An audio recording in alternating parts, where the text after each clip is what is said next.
నమస్తే అందరికీ, welcome to భాగ్య వంటిల్లు. ఈరోజు చేపల ఫ్రై పులుసుతో మీ ముందుకు వచ్చేసానండి. చేపల ఫ్రై పులుసు చాలామంది చేసుకోరు, కానీ ఇలా కూడా చాలా బాగుంటుంది. ఒకసారి ట్రై చేయండి. చేపలు ముందుగా మనం ఆయిల్లో ఫ్రై చేసుకొని ఈ విధంగా ముక్కలన్నిటిని తీసి పక్కన పెట్టుకొని కావాలంటే ఫ్రై తింటాం.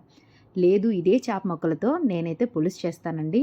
చూడండి, అదే ఆయిల్లో ఆనియన్, పచ్చిమిరపకాయ, కరివేపాకు వేసి బాగా ఫ్రై చేసుకోవాలి.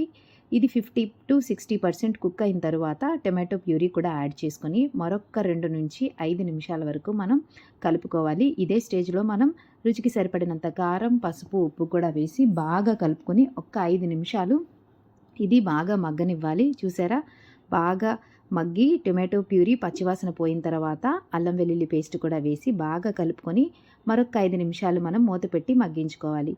ఈ అల్లం వెల్లుల్లి పేస్ట్, టొమాటో ప్యూరీ బాగా కలిసిన తర్వాత మనం ఈ స్టేజ్లోని చింతపండు పులుసు ఒక పెద్ద నిమ్మకాయ సైజు వేసుకుని చక్కగా బాగా కలుపుకొని మరొక 5 నిమిషాలు మూత పెట్టి బాగా మరగనివ్వాలి. పులుసు ఎంత బాగా మరిగితే మనకి చేపల పులుసు అంత బాగుంటుందండి. సో పులుసు మరిగేటప్పుడే మనం సాల్ట్ కూడా అడ్జస్ట్ చేసుకోవాలి.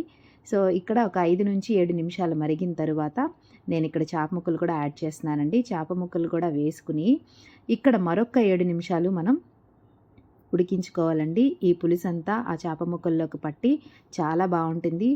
చేప ముక్కలు జనరల్గా నార్మల్గా ఫ్రై లేకుండా నార్మల్గా తినాలి అనుకుంటే కొంతమంది ఇష్టపడరు. సో అలాంటి వాళ్ళకి, అలా ఇష్టం లేని వాళ్ళకి ఇలా ఫ్రై చేసి చేపల పులుసు చేయండి, చాలా బాగుంటుంది.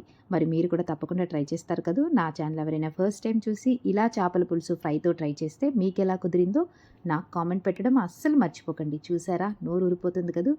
మరి ఫస్ట్ టైం చూసిన వాళ్ళు ఖచ్చితంగా లైక్ చేసి, షేర్ చేసి, సబ్స్క్రైబ్ చేసుకోండి. Thank you all.